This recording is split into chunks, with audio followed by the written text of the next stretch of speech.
Hello friends, good morning. Welcome to ask spoken English academy. मी आरती बाकी एक नवीन video घेऊन तुमच्या समोर आली आहे.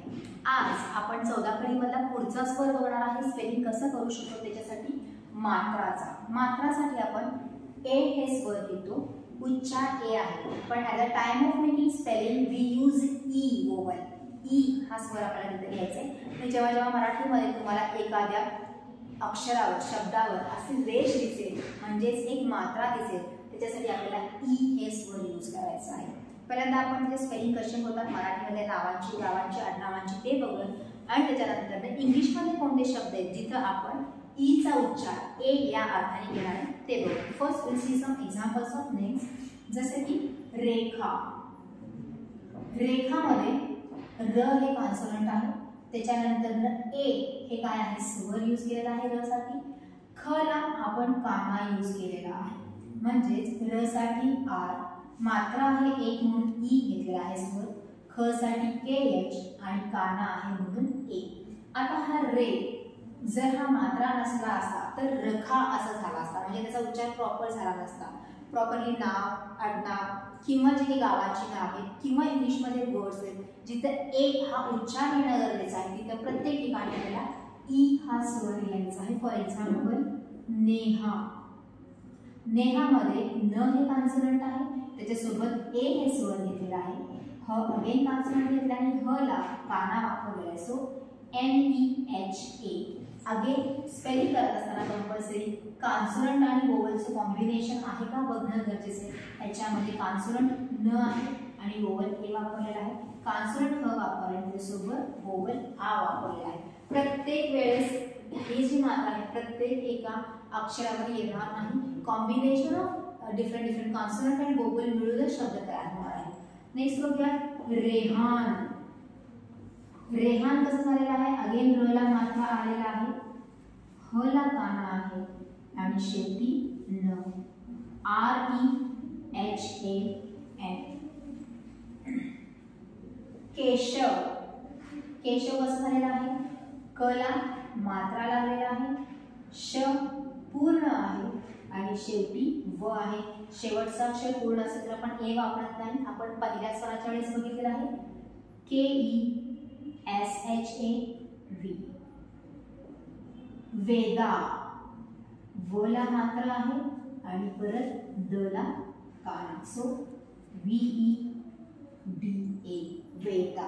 प्रत्येक ठिकाणी तुम्हाला consonant vowel, consonant vowel, consonant vowel, consonant vowel. आता तुम्ही म्हणाल दोन कॉन्सोनंट आहेत का? नाही.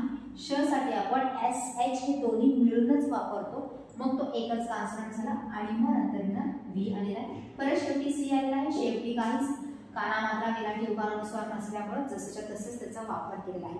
स्पेलिंग करणं खूप सोपं आहे, फक्त आपल्याला प्रॉपरली सी आणि व्ही माहिती असणं गरजेचं आहे की पर्टिक्युलरली या साऊंडसाठी हा कॉन्सोनंट आणि या साऊंडसाठी हा वोवल वापरतो. हे जरी तुमच्या व्यवस्थित लक्षात आलं तर स्पेलिंग मिस्टेक्स हे होत नाही.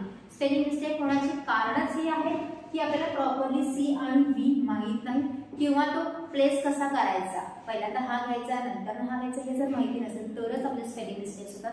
Mainly you have to focus and by heart C and V. पहिल्यांदा सी आणि व्ही तुम्हाला पाठ करायचे, मग तुमचे स्पेलिंग मिस्टेक्स होणारच नाही.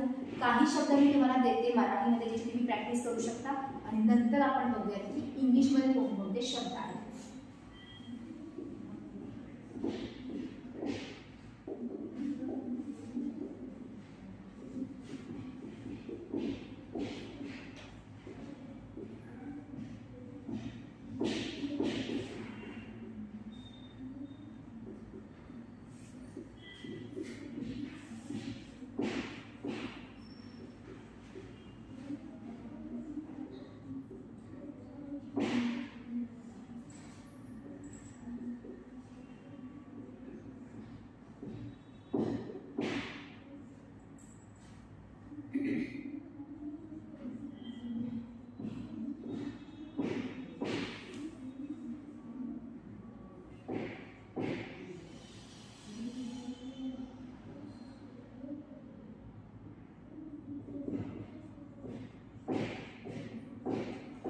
अशा प्रकारचे शब्द कोणकोणते लिहिलेले बघा. देवी. देवीमध्ये द ला मात्रा आहे.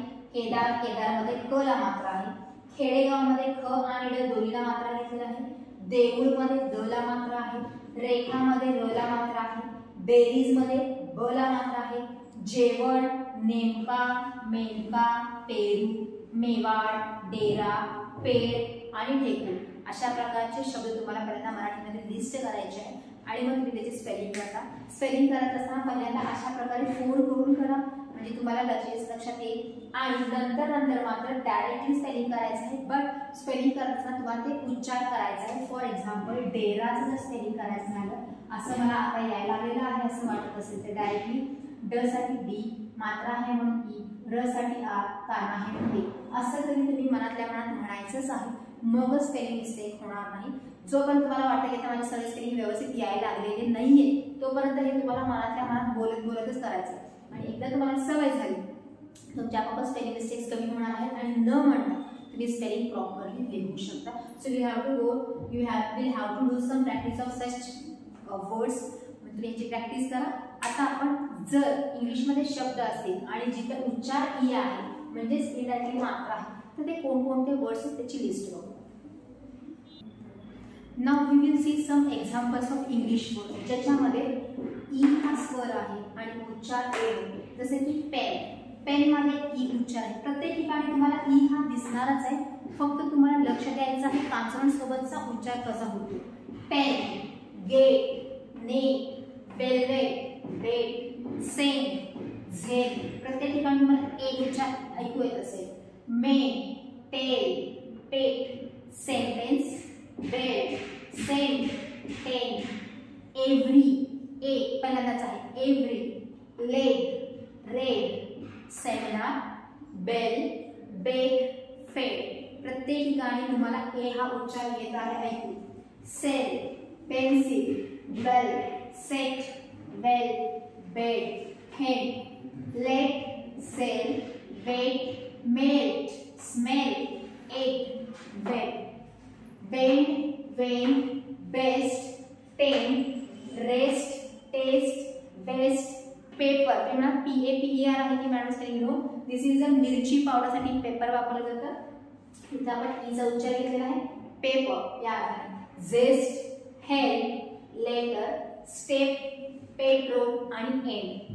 ऑलरेडी सांगितलेलं आहे की एकाच स्वराचे म्हणजे ई ह्या स्वराचे वेगवेगळे उच्चार होतात. ज्यातला एक स्वर आज आपण बघितला आहे ए या अर्थाने जो 14 फळीमध्ये आलेला आहे. तसे तर प्रत्येक एका स्वराचे वेगवेगळे उच्चार होणार आहेत जे आपण परत बघणार आहे. आज कॉन्सन्ट्रेट काय केलेलं आहे जर एखादा मात्रा असेल तर त्याच्यासाठी जेव्हा आपण ई हा शब्द वापरणार आहे तर त्याचे स्पेलिंग कसे करू शकतो and which are the examples of English हे तुम्हाला काय दिलेलं आहे लिस्ट दिलेली. ना पहिल्यांदा तुम्हाला काय करायचं आहे मराठी नाव गाव आडनावाच्या स्पेलिंगची प्रॅक्टिस करायची. देन जेव्हा तुम्ही रीडिंग करणार आहे तिथे लक्षपूर्वक बघायचं आहे की ईचा उच्चार ए या अर्थाने कोणकोणत्या शब्दांचा झालेला आहे त्याची लिस्ट करायची आहे. कारण प्रत्येक वेळेस ईचा उच्चार एनीच होतो असा नाहीये. फक्त आपल्याला बघायचं आहे की ई स्पेलिंग आहे आणि उच्चार ए होतो का रीडिंग करताना त्याची लिस्ट करायची. खूप इझी आहे. फक्त थोडीशी प्रॅक्टिसची गरज आहे. Watch the video again and again. Make spellings of your on. Practice that.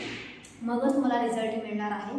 आणि जर तुम्हाला अजून कोणते व्हिडिओ पाहिजे असतील पर्टिक्युलरली ह्या टॉपिकवर आम्हाला व्हिडिओ पाहिजे तर तुम्ही खाली कमेंट बॉक्सवर तुम्ही कमेंट करू शकता की मला हा टॉपिक कळत नाही किंवा मला ह्या टॉपिकवरची इन्फॉर्मेशन पाहिजे तर मी तुम्हाला तो व्हिडिओ नक्कीच देऊ शकेन. कसं होतं देर आर मेनी व्हिडिओज पण मराठीमध्ये एक्सप्लेन करून सांगणं आणि इंग्लिशमध्ये थोडासा फरक पडतो. मुद्दामून आपण इन डिटेल मराठीमध्ये येतोय.